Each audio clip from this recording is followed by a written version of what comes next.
So some of the parents think that it's not worth it to educate a girl.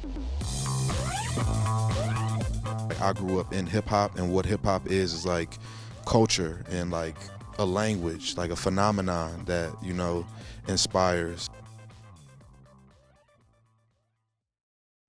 I'm Mark Rickard, and this is the Rise Report. You may remember Travis Vasquez as a rapper from the second edition of our magazine back in 2017. He has since transformed into a visual art sensation, selling his work on both the East and West Coast. Now known as Don't Watch TV, he has opened a venue and a gallery, or an anti-gallery, here in downtown Buffalo. Hey everyone, I'm Kayla with the Rise Report, here with Don't Watch TV in his anti-gallery space in Buffalo, New York. So you're talking about life as art and collaborating and kind of evolving what your art is based on your own experiences. Can you talk a bit more about the vision for this anti-gallery space and how that fits into your ideas of art as life? Yeah, I did the anti-venue shit, and that was dope because like they took that idea and I had something to like give me an obstacle and struggle and to get to the diamond of it. But the idea is just like decolonizing spaces, really being able to go anywhere and just like for me personally with the art, like gallery space, like, oh yeah, some dude own this spot, so I gotta like go to him for approval to whether my stuff is valid to these people or whatever the case. My thing with the anti-gallery is just like a statement, really, like we don't need your gallery to present our work or to feel validated in what we see as art, or like high art at that.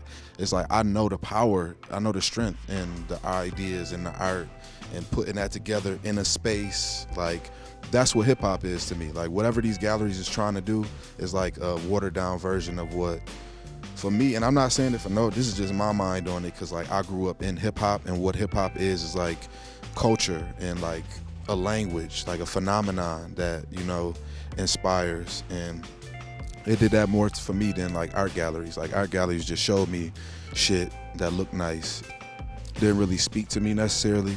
So this is the anti of that. Like it's gonna be music, it's gonna be people, it's gonna be all of that. Well, why are you doing this in Buffalo? You could be in New York, you could be in LA. You've got a lot of amazing connections and collaborators all over the world at this point. So why here? I mean, it's home, but can you speak to that? I want to tell you what I told one of my friends in the world. Like, so Buffalo thing, when you come here, is like, welcome to Buffalo, an all-American city. And I'm just like, damn. I'm out in the world, and it's like, no matter where I go, I'm in America. No matter where I go, I'm black, and I'm like dealing with just the stuff in the world and meeting people, seeing good things, and I'm like, damn, there's a lot of bad stuff that's associated with the idea of America, just as much as like, I live in the goodness of America and the culture of it. I also see like this city that I come from as being like a concentrated piece of what the country is as a whole. So coming back home for me always it remind me like, oh shit, I could just do it here.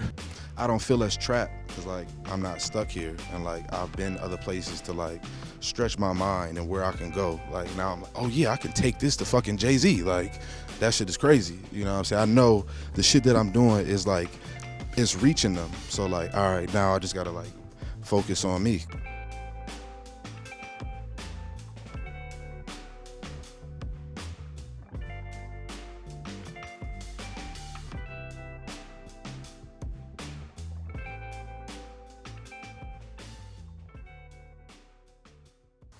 With the support of Buffalo's Girls Education Collaborative, the Kitenga School for Girls is a leader in the fight to empower young women in Tanzania.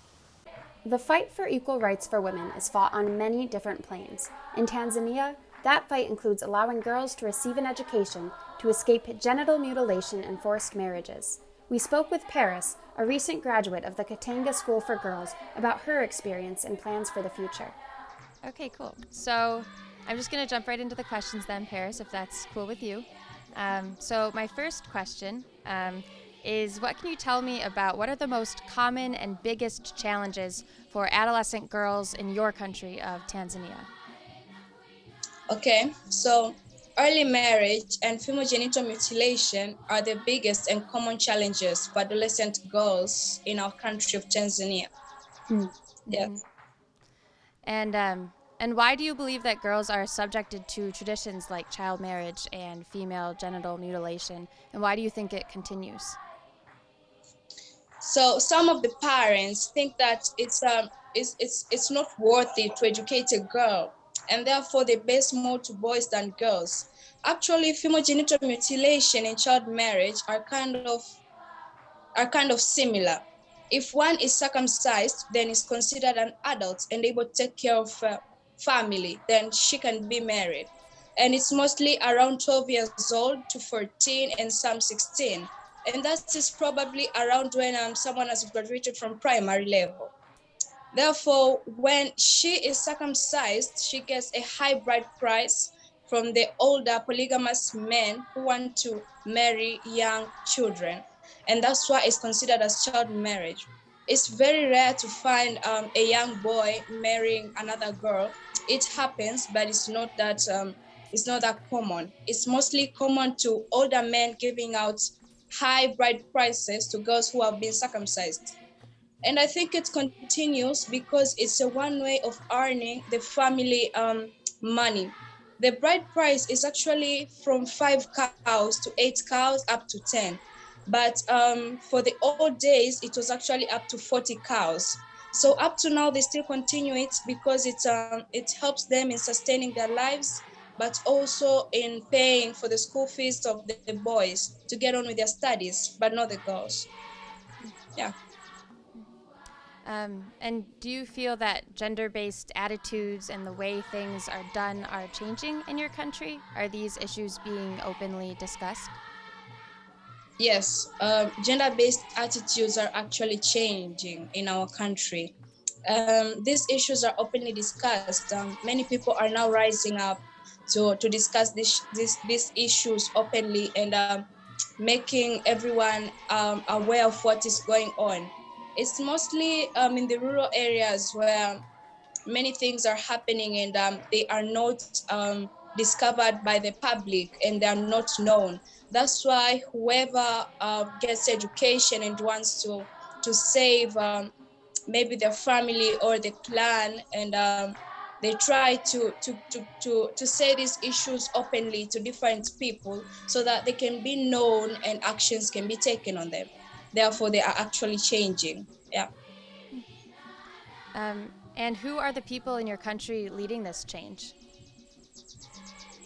Women are actually at the front row right now leading these changes. As you can see right now, we have a president who is a woman, and it's all because she studied, so she's actually an educated person. But also religious groups are at the front row in leading these changes. But we have different centers like GP Moyo here in Musoma, which actually takes girls who have run away from different problems, for example, female genital mutilation or early marriage, and they find a way to how they can go on with their studies.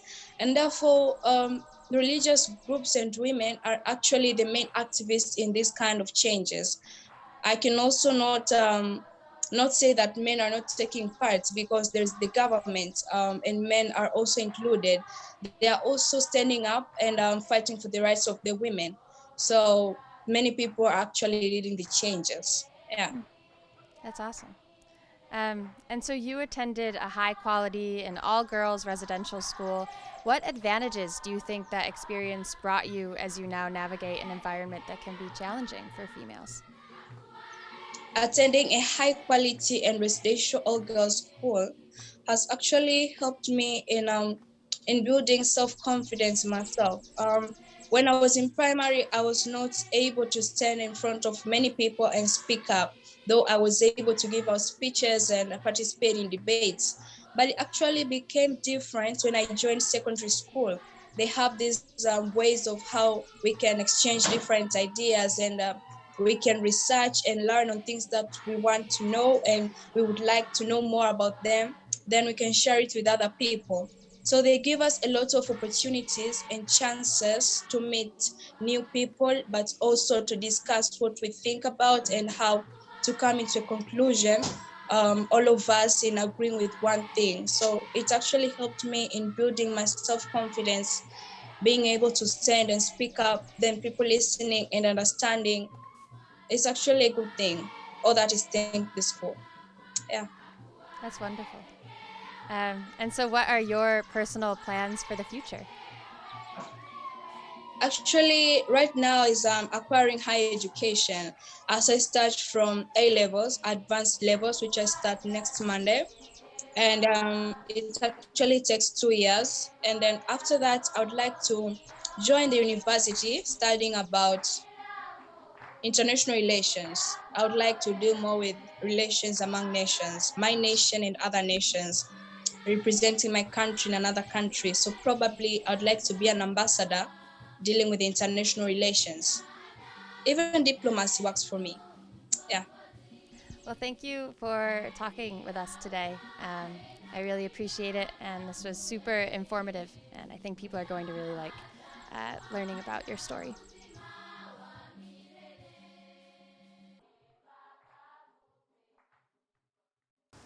This will be the final Rise Report for the summer. Thank you for watching the first 12 episodes. We put this show together with the support of NeighborWorks Community Partners.